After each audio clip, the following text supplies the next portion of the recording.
Aujourd'hui, je vais vous raconter comment j'ai eu 0 sur 20 lors d'un examen. Je rigole. Aujourd'hui, on va parler du FC Barcelone comme d'habitude. Si vous êtes sensible, vous allez être choqué. Je vous préviens déjà, les amis sensibles, essayez de vous calmer. Mais aujourd'hui, on va parler du FC Barcelone. On va parler de notre honte, de notre clownerie, de ce qui se passe au FC Barcelone. On va essayer de revenir un peu plus sur l'actualité. Dites-moi ce que vous en pensez en commentaire, bien sûr. On est parti après le légendaire. S'abonnez-vous. S'abonnez-vous. Alors quand je fais cette vidéo, nous sommes le 15 août 2025, où on est le très très grand FC Barcelone, où on est ce club que nous aimons et que nous chérissons tous.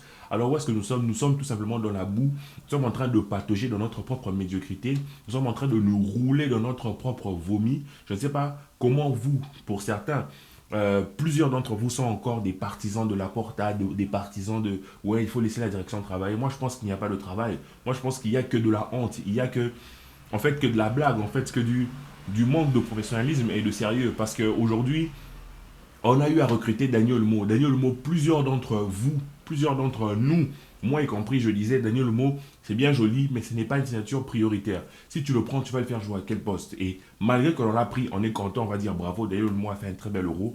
C'est un joueur qualitatif, il va forcément apporter quelque chose. Maintenant qu'il est là, on ne va pas lui tirer dessus. On espère que le coach va optimiser en fait sa venue pour qu'on puisse en tirer le meilleur parti. Tout simplement, la question qu'il faut se poser là, c'est est-ce que Daniel Mo est inscrit? Non. Regardez sur le site de la Liga, combien de joueurs sont inscrits. La Liga va commencer la semaine, ce week-end, là, le samedi, on joue le week-end.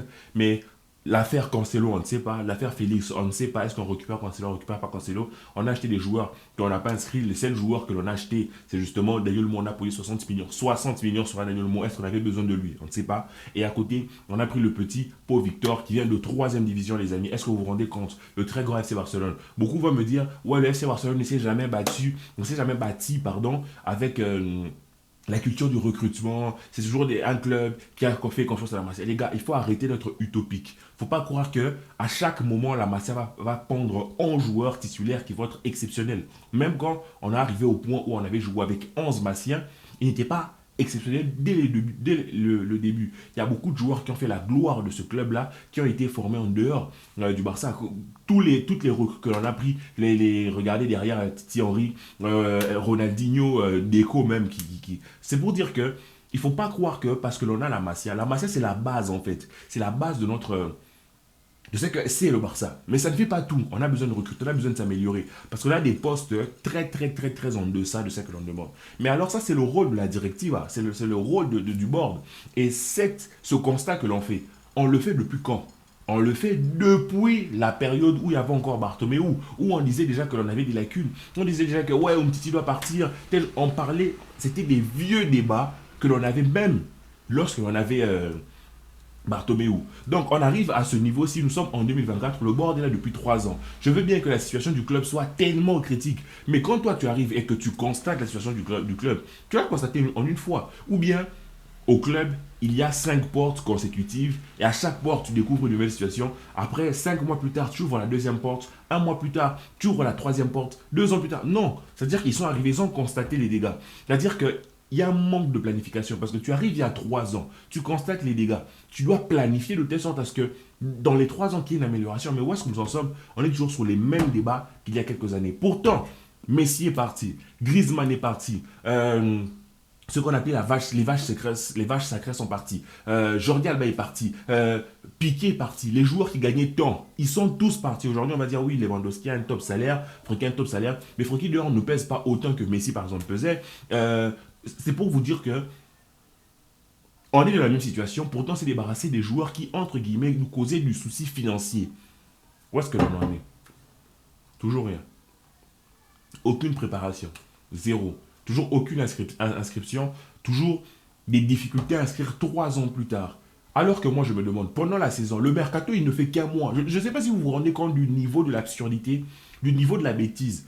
Vraiment, je ne sais pas, peut-être moi je suis extrêmement exigeant, mais je suis désolé, je ne supporte pas un club de D2, je supporte le club qui est censé être le meilleur club au monde, je supporte le club qui est censé être parmi les mieux gérés au monde, mais il est géré comme une association par des gamins de 8 ans, excusez-moi, parlons français. Parce que le mercato dure un an. Un an. On le disait même avant. Si tu veux par exemple virer Xavi, vire Xavi, prends vite un coach pour planifier. Mais Xavi, c'était je te vire pas, je te vire. Maintenant, finalement, on prend un coach. On fait des vidéos avec déco, ouais, regarde tel joueur, je le veux, tel joueur. On fait des trucs comme ça, beaucoup de bobards. Mais moi, c'est ce que je suis en train de dire. Un mois le mercato. Ça veut dire que tu as 11 autres mois de l'année pour planifier, pour préparer. Pas planifier les joueurs que tu achètes, mais planifier ta situation économique. Voir qu'est-ce que je fais, quel deal je fais et je ne fais pas. Là, on est le 15. Le Barça n'a même pas encore fini de valider les soi-disant 40 millions que l'on a reçus par l'entreprise Amrac ou Amrac. Le 15, le mercato se finit à la fin de ce mois, dans 2 semaines. On n'a fait aucun move.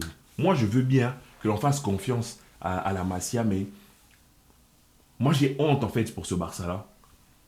J'aurais été président, j'aurais honte en fait de ce que je fais vivre aux supporters du manque de respect qu'il y a envers le coach. Parce que autant bien je peux entendre que oui, même avec Xavi c'était la même chose, mais moi je pense que c'est pas parce que l'on a fait de la merde avec Xavi que l'on doit recommencer cette même merde. Vraiment désolé pour mes gros mots aujourd'hui, mais moi, je sais pas si vous avez remarqué, je suis maintenant un peu distant, pas tant de vidéos que ça. C'est parce que je trouve que il y a un profond manque de sérieux dans ça. Je ne comprends pas. Pour moi, je ne comprends pas. C'est vrai, on n'est pas à l'intérieur du club, on ne connaît pas ce qui se passe. Beaucoup d'entre vous, même moi, m'ont plusieurs fois interpellé pour m'appeler à la nuance, que non, juge, je devrais être plus nuancé. Je parle en énonçant des faits, alors qu'il faudrait qu'il y ait de la nuance. Moi, je me demande, la nuance, on la met quand il y a lieu de la mettre. Mais là, moi, je ne suis pas en train de dire des faits que j'ai volés dans mon frigo. Je suis en train de mettre des faits. Je suis en train de dire tout simplement que nous sommes le 15 août. La recrue que l'on a, Olmo, n'est pas encore enregistrée. On ne sait pas on va jouer avec quel latéral gauche, quel latéral droit, parce que le conseiller que finalement on devait prendre, on ne le prend pas, on ne sait pas. On a beaucoup de joueurs qui ne prolongent de... Bon, là, quelle nuance on peut faire? On peut dire oui, c'est le 15 août, mais peut-être que nous sommes aussi le 15 avril. Quelle nuance je peux faire? Il n'y a pas de nuance à faire. Parce que quand tu regardes ce qui se passe dans ce club, tout est fait toujours en retard. Tout est fait à la dernière minute. Et ça depuis longtemps. À un moment donné, même on a rigolé. Ah ouais, le dernier jour du mercato, on va leur apporter des pizzas. Combien de deals ont été faits le dernier jour du mercato? On a un directeur sportif qui n'a réussi à signer personne. Le seul mec qui l'a signé, c'est le petit Rocky qui veut faire partir en Arabie Saoudite ou je ne sais pas dans quel club italien. Je ne sais pas si vous vous rendez compte.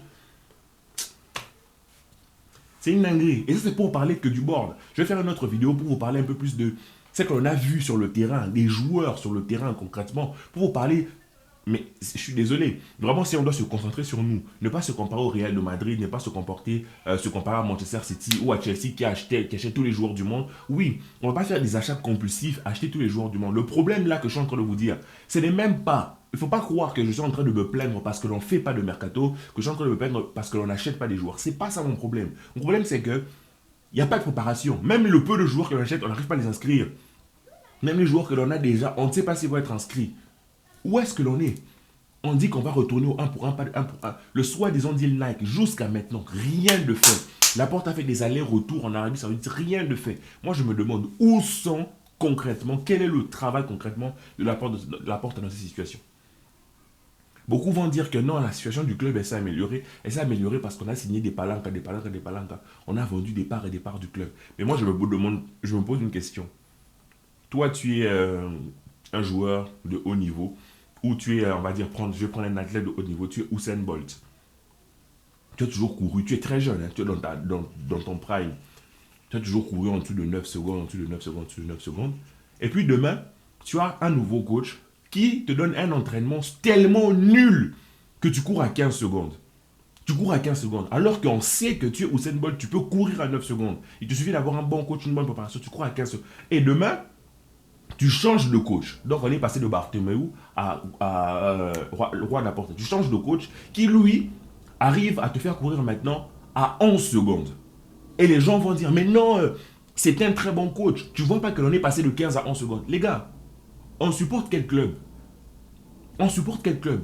Oui, on est d'accord, ça va prendre du temps pour revenir à la meilleure situation. Mais vous ne pouvez pas m'expliquer qu'on a un problème avec, par exemple, tel deal qui dure 1 an, 2 ans. Et on arrive jusque là, à 2 semaines de la fin du mercato, à 3 jours du début du championnat. On n'a toujours aucune information. Et on veut me faire croire que le club est correctement géré. On veut me faire croire que ce club-là ne peut pas trouver des solutions concrètes pour le sauver depuis 3 ans que le board est là.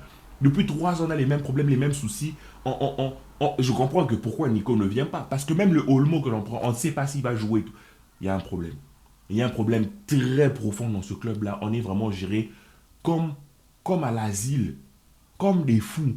Donc moi je suis désolé, je peux pas, je ne peux plus, j'ai arrêté d'être un fanatique de Laporta. Il faut regarder les choses droit dans les yeux. Laporta a son board d'écho, le travail est plus que mauvais. Aujourd'hui, quand tu fais le bilan, leur bilan est plus que négatif. Leur bilan est presque nul. Je suis désolé. Parce que Laporte a beau être le président qui a apporté la gloire au Barça, qui a signé Ronaldinho, Deco, Henry. C'est très bien. Mais là, parlons dans le présent. Arrêtons de nous couvrir en fait de notre propre honte en parlant tout le temps du passé. Tu vois. On va parler du passé jusqu'à quand? Dans 10 ans, on sera là, quand les autres clubs vont évoluer, on sera là à dire oui, mais nous, à l'époque, Messi a mis 91 buts. Oui, mais nous, à l'époque, on a battu le Real 6-2. Oui, mais nous, on a gagné des champions. C'est quoi? Même notre niveau d'exigence est en train de vriller vers la médiocrité. Donc, moi, c'est que je vois de ce club, ça m'insupporte. Vraiment, au plus profond, ça m'insupporte vraiment. Donc voilà les amis, je vous laisse avec cette vidéo, dites-moi ce que vous en pensez, mais j'avais juste envie de dire ce que j'ai sur le cœur. Je vais enchaîner avec notre vidéo où je vais vous parler concrètement de ce qui se passe sur le terrain. Que la paix soit sur vous les amis, peace and love. S'abonnez-vous.